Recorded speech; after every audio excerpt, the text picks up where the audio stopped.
Hi, everyone. Welcome back into the kitchen.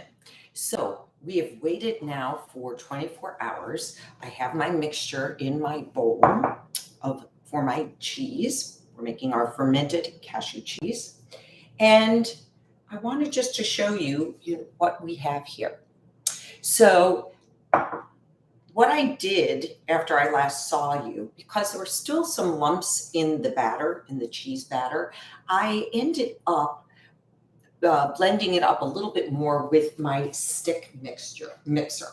So I transferred it into my cup and I blended it up, making it smoother so that we have a nice consistency now. It's almost like a hummus consistency, if you can see here. You can see how nice and thick it is. So proof is also in the tasting. So I want to make sure that it's actually been fermenting overnight.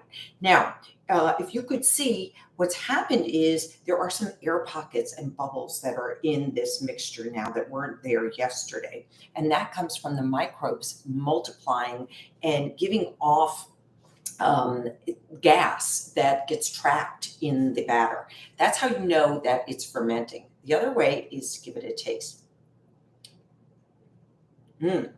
Okay, so miso characteristically is very salty. So in the future, what I might do instead of putting a full tablespoon of miso in, I might reduce that by half because I'm getting a very salt forward flavor on this. However, it is getting nice and fermented. It's got a little bit of a tang to it. So I know that it is working. What I would like to do now, I want to firm this up, but if you like it like this, if you want to make it as a dip or something like that, this would taste great with maybe like sun-dried tomatoes in it, or your favorite herb mix mixed in.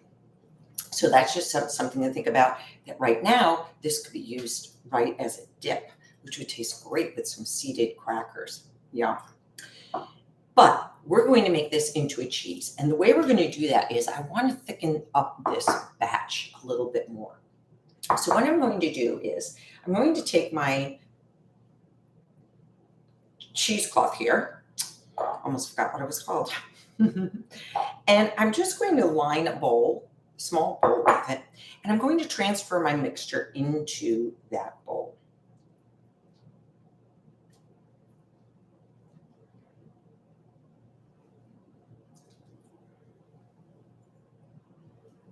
All right.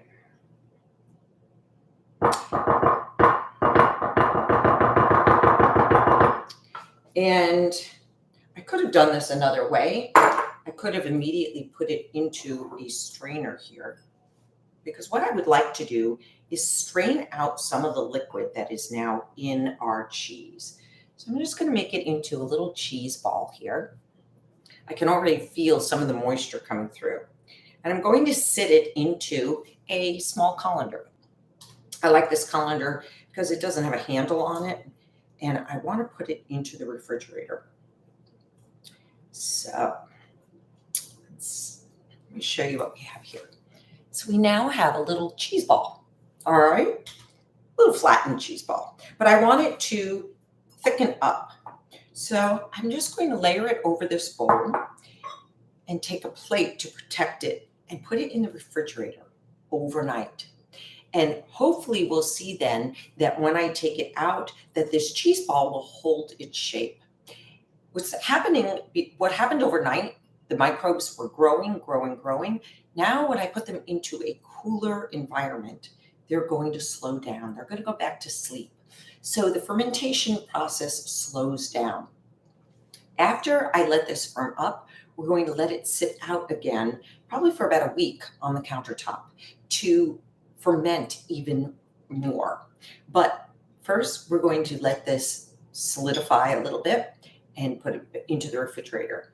What I wanted to tell you too was I sped up the fermentation a little bit by putting this last night in a warm place. I have a dehydrator that I can use that I can put at about 95 degrees, and that helps the microbes, encourages the microbes to grow.